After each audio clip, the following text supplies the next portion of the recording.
한편 국민의힘 내부에서는 여전히 한덕수 대망론이 제기되고 있는 상황입니다. 자, 한덕수 대행의 대선 출마를 주장해왔던 박수영 국민의힘 의원이 김문수 후보의 캠프로 합류한 것이 또 관심을 끄는데요. 합류의 이유로 단일화를 언급해서 경쟁 주자들의 반발도 이어지고 있습니다. 김문수 후보하고 한덕수 후보 이렇게 함께하는 그런 가능성은 좀 낮다고 보고 있습니다. 왜 그러냐면 김문수 한덕수 조합이 되면은 국민들이 어떻게 생각하겠습니까? 두 분 다 윤석열 정부의 성공과 무관하지 않은 분이거든요. 그러면 오히려 실패한 정권의 주역들이 생각이 나실 겁니다. 그래서 저는 그 가능성도 좀 떨어진다 이렇게 보고 있습니다. 그거는 상식이 어긋나죠. 그거는 한덕수 대행 같은 경우에 탄핵당한 정부의 총리를 했어요. 이 정부가 이 선거가 탄핵 선거가 되면 우리가 이길 수 있다고 보십니까? 내가 왜 홍준표 정권이 이재명 정권으로 프레임을 바꾸자고 했겠습니까? 탄핵이 주제가 돼버리면 이 선거 못 이깁니다. 철딱선이 없는 사람들이 작업하는 것은 그건 참 유감스럽습니다. 지금 나온다면 그럼 대행이 또 누가 됩니까? 최상목이로 가죠? 국민들이 그건 납득하겠어요? 도대체 상식적인 접근을 해야지. 그런 비상식적인 접근을 하는 사람들이 어디 있어요? 아이고, 참네. 기가 찼으네. 네, 홍준표 후보는 기가 찼다 이렇게 얘기를 합니다만, 자, 문제는 가장 주목되는 행보가 바로 박수영 국민의힘 의원입니다. 박수영 의원은 김문수 후보가 당시 경기지사 시절에 부시사를 했었으니까 김문수 후보 캠프로 가는 게 오히려 어떻게 보면 당연한 일일 수 있습니다만, 문제는 박수영 의원이 총괄적으로 계속 여러 방송에 나와서 한덕수 대행을 추대해야 된다. 이런 의원이 54명이다. 이런 얘기까지 했던 분 아니에요. 그래서 지금 추측하기로는 김문수 후보 캠프 가서 일단 돕다가 김문수 후보가 국민의힘 후보가 된다면 김문수 후보와 한덕수 대행의 단일화를 주선하지 않겠느냐. 이런 예상들이 나오고 있는 상황 아닙니까? 김문수 후보 입장에서도 나쁘지 않습니다. 왜냐하면 한덕수 대행을 이기면 더 큰 김문수가 되는 거 아닙니까? 그래서 저는 이거를 꼭 배관시할 건 아니다. 물론 지금의 사람들의 관심이 경선에서 이제 한덕수 대행으로 쏠리는 이 부분은 차단을 해야겠죠. 그러니까 우리가 경선이 1라운드가 있는 거고요. 만약에 1라운드가 분명히 국민들의 어떤 기대에 찬다면 그냥 2라운드는 없을 수 있는 겁니다. 그러니까 선거를 이기기 위해서 노무현 전 대통령은 정몽준 후보랑 단일화 하지 않았습니까? 그리고 김대중 전 대통령도 DJP 연합을 했습니다. 그리고 지금 민주당도 사실상 빅텐트를 했거든요. 조국 혁신당이 후보를 내지 않는다고 하는 거 아닙니까? 선거는 이겨야 됩니다. 저도 총선에서 봤기 때문에 지면 남는 게 없습니다. 이겨야 되는데 이게 단순히 이기기 위해서는 우리가 최선을 다하되 뭔가 미진하게 있으면 그걸 통해 가지고 단일화를 해야 되는데 우리가 이게 예전보다 이 빅텐트 단일화의 가능성이 좀 높아진 이유가 있습니다. 그게 뭐냐면 개헌입니다. 개헌을 통해서 국민의힘 쪽에서는 지금 임기 단축 3년을 얘기하고 있거든요. 그렇다면 이재명 대표의 한 사람을 위해서 5년 제왕적 대통령을 하는 쪽의 호원 세력과 우리가 국민을 위해서 임기 단축을 통해서 4년 중임제를 통해서 책임 정치를 구현하는 개헌 세력, 개혁 세력과의 어떤 싸움이 될 수 있거든요. 그리고 이른바 교통정리라는 게 있습니다. 5년을 두고 모든 사람들이 이거에 매이다 보면 양보하기가 쉽지 않습니다. 그리고 지분을 요구하고 여러 가지가 있는데 원래 대선은 2027년이었는데요. 28년, 3년 이후라고 한다면 실질적으로 대선 주자들 가운데 많은 사람들이 1년 정도만 좀 늦어지는 겁니다. 그렇기 때문에 내가 무조건 돼야지만 이거를 이길 수 있다. 그거보다는 내가 아니더라도 능력 있는 사람과 같이 해서 정권을 이재명 대표에 넘어가는 걸 막을 수 있다고 한다면 전 충분히 상상이 가능하고 현실화될 가능성이 큰 시나리오다. 이렇게 봅니다. 네, 자, 김진욱 대변인. 김문수 후보가 며칠 전에 저희 뉴스 브리핑에 나와서 지금 김진욱 대변인 자리에 앉아서 저와 얘기를 했어요. 자, 그런데 김문수 후보한테 제가 이렇게 물어봤습니다. 혹시 이재명 후보를 꺾을 만한 후보가 있다면 후보 자리를 양보하실 생각이 있습니까? 그랬더니 아주 흔쾌하게 1초의 망설임도 없이 이재명만 꺾을 수 있다면 전 언제라도 양보하겠습니다라고 얘기를 했습니다.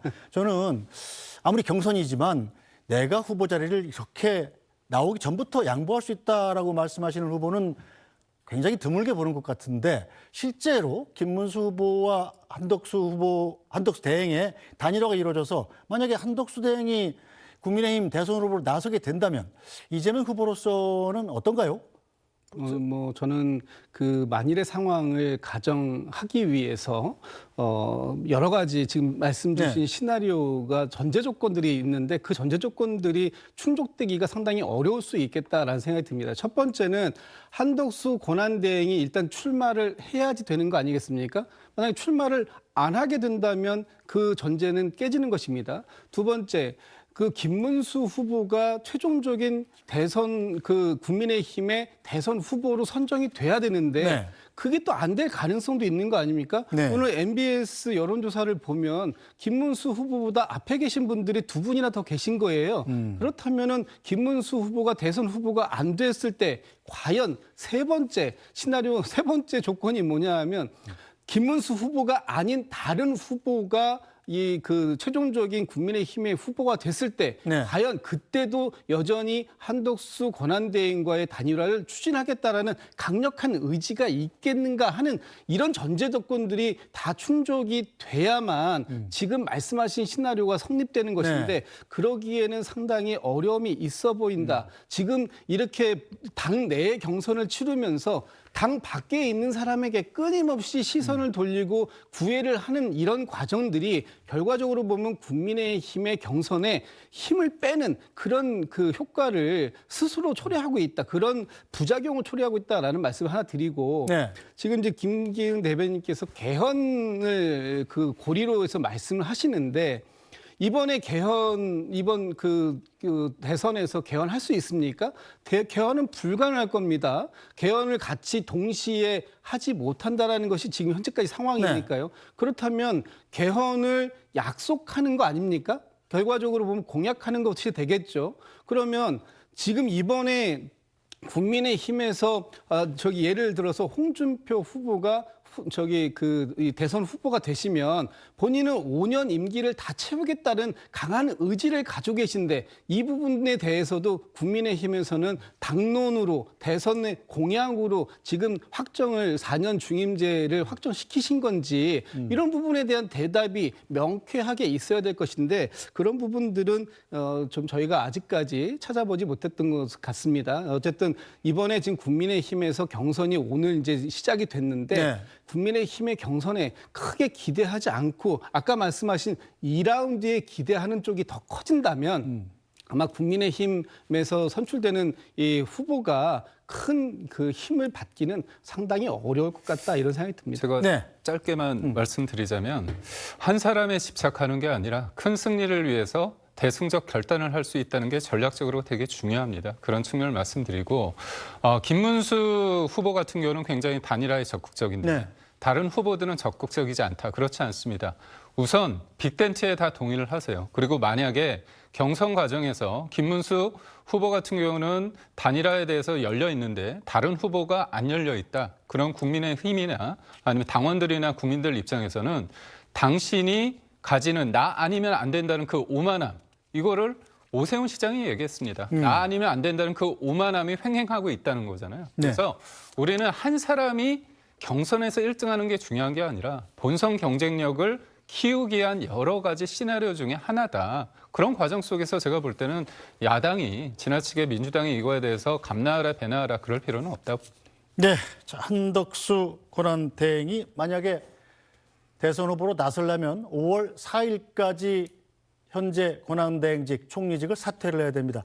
자, 그런데 국민의힘 최종 후보가 언제 결정이 되느냐? 바로 그 전날인 5월 3일입니다. 지금부터 약 보름 정도밖에 안 남았는데 자, 어떤 결과가 나올지 정말 궁금해집니다. 자, 그러나 한덕수 대행의 출마설에 대해서 국민의힘 후보들 반발을 하고 있습니다. 최근의 지지율을 보면 위기감을 느낀 것 아니냐는 이런 해석도 나오는데요. 우선 오늘 나온 NBS 여론조사에서는 한덕수 대행을 설문 자체에 포함시키지 않았지만요. 어제 발표된 조원 CNI의 한덕수 대행을 포함한 범보수 후보 여론조사 결과를 보면 한덕수 대행이 지지율 1위를 차지했습니다. 자, 이 내용은 정화석 노수위원께서 차근차근 좀 정리를 해주시겠습니까? 네, 뭐 오늘 나온 MBS 조사 결과부터 한번 볼까요? 차기 대통령 적합도 뭐 예상대로 압도적인 1위를 이재명 후보가 달리고 있고요. 그 뒤로 이제 범보수 진영의 후보들이 쭉 있는데 물론 한덕수 권한대행은 이 지금 풀에 들어가 있지 않습니다. 홍준표 8%, 김문수 8%, 한동훈 6%, 그다음에 개혁신당의 이준석 후보가 3, 안철수 3, 나경원 2 이런 식으로 이제 쭉하니 세워져 있습니다. 여기서 조금 우리가 주목해서 보는 거는 그동안 범보수 진영에서 이제 가장 높은 후보 하면은 사실은 김문수 후보였는데 홍준표 후보의 이 말하자면 이게 약진 글쎄요 뭐 그 옆에 39% 이재명 후보가 있으니까 이 약진이라는 표현은 좀 그렇긴 하지만 어쨌든 이 상승세가 좀 눈에 보이는 부분이 있죠. 그다음에 그 한덕수 권한 대행에 대해서 이 대선 출마에 그 하는 것이 바람직하냐 바람직하지 않냐라는 걸 물었을 때 바람직하다가 24% 그리고 바람직하지 않다가 66%로 나타났습니다. 이 조사는 그 MBS 4개 그 여론조사 기관이 참여하고 있죠. 거기에서 월요일부터 수요일까지 그러니까 4월 14일부터 16일까지 조사를 했고요. 무선 전화 면접 방식으로 해서 신뢰 수준은 95%의 표본오차 플러스 마이너스 3.1%포인트고요. 자세한 내용은 중앙선거 여론조사 심의위원회 홈페이지에서 참조하실 수 있습니다. 그리고 아까 말씀하셨던 어제 나온 그 조원 CNI 조사, 요거는 이제 스트레이트 뉴스가 의뢰해서 한 이 조사인데요. 보면은 범보수 후보 한덕수 권한대행이 이제 들어가 있습니다. 그 상황에서 한덕수 권한대행이 이 가장 높은 지지를 받았어요. 적합도 부분에 있어서. 그래서 한덕수 권한대행이 29.6%, 그다음에 김문수 후보가 21.5%, 그다음 한동훈, 홍준표, 나경원 순으로 가고 있습니다.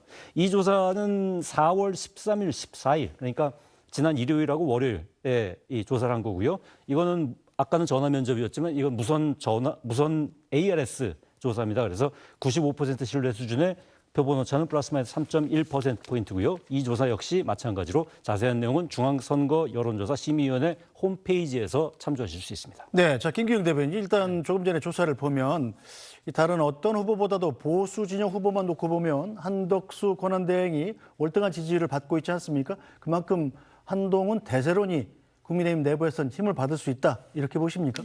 아무래도 저는 한덕수 대행에 대해서 국민들이 지난주 화요일 이후부터 많은 관심을 갖는 것 같습니다. 헌법재판관 지명이 있고 그날 저녁에 또 트럼프와 통화를 하지 않았습니까? 그 통화 내용이 굉장히 고무적이었습니다. 실제로 보면 상호 관세 관련해서 90일 유예가 있었고요.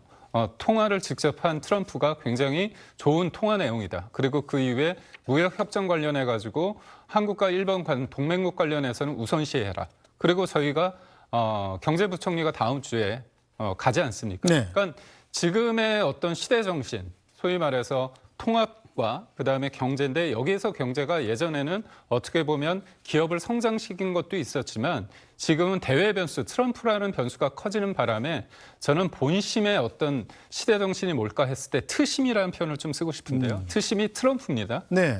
그런 트심, 관심.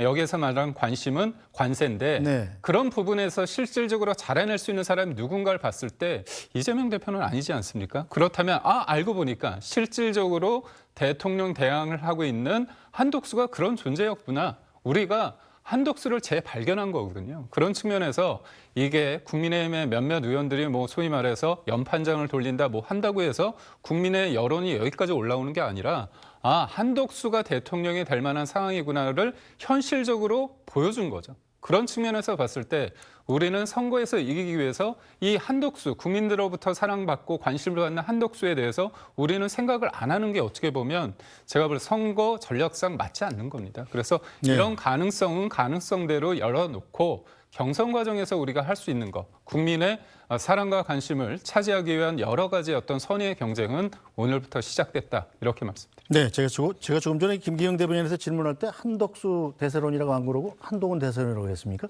그래서 제가 한덕수라고 네, 얘기했습니다. 바로 잡겠습니다. 한덕수 대세론이라고 얘기했었습니다. 자, 일단 김진욱 대변인 보시기는 어때요? 뭐 따로 질문을 안 드려도 하실 말씀이 많을 것 같네요.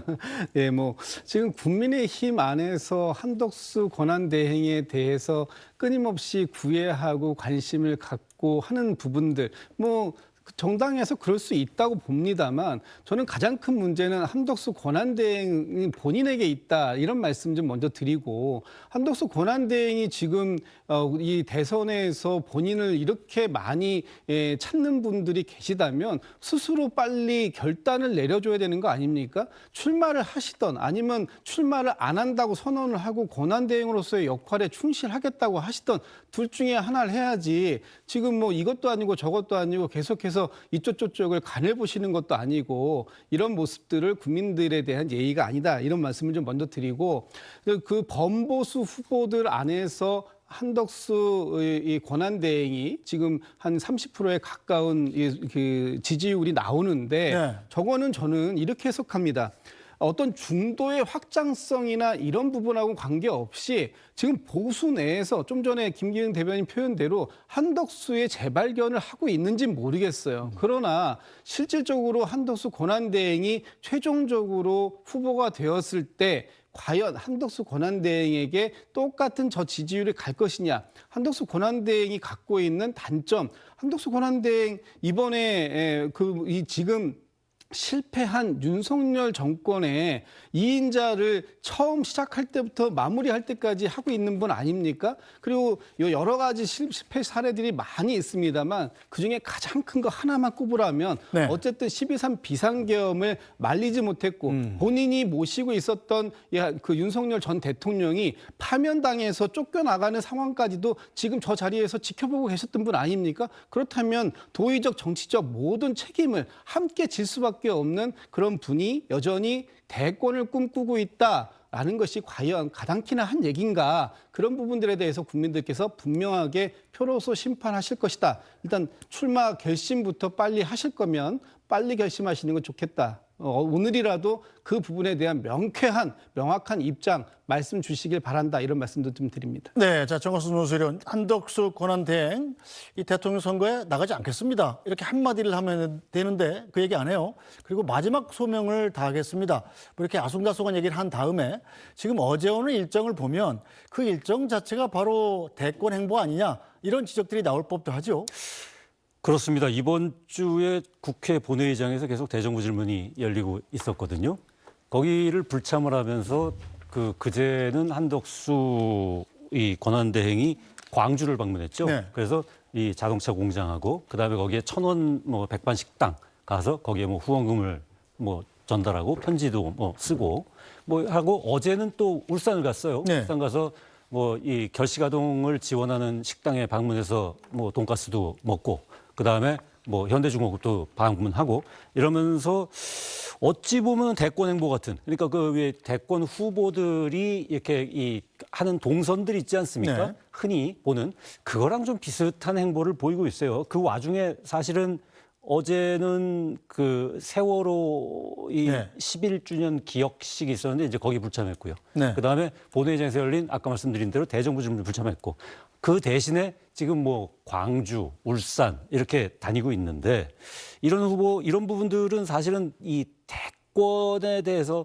어느 정도 강도로 생각을 하고 있는지는 사실은 한 대행 본인만 알고 있겠지만, 어쨌든 전혀 이거를 배제하지 않는 분위기는 지금 행보에서도 드러나고 있는 것 같습니다. 특히 한 대행 같은 경우에 이제 고향이 전주잖아요. 네. 그래서 그 이전에 이제 민주당에서도 그 뭐 노무현 대통령 그 뭐 하고 했을 때도, 그다음 문재인 전 대통령도 마찬가지지만 그 호남이 지지하는 영남 출신 후보, 이걸 이제 필승 전략을 세웠잖아요. 그래서 그 맨 첫 걸음으로 광주를 간 것도 사실은 그거의 이 반대 방향, 네. 그러니까 영남이 지지할 수 있는 호남 출신 후보가 내가 아니냐라는 부분도 은근히 좀 강조하는 듯한 그런 행보를 보이고 있습니다.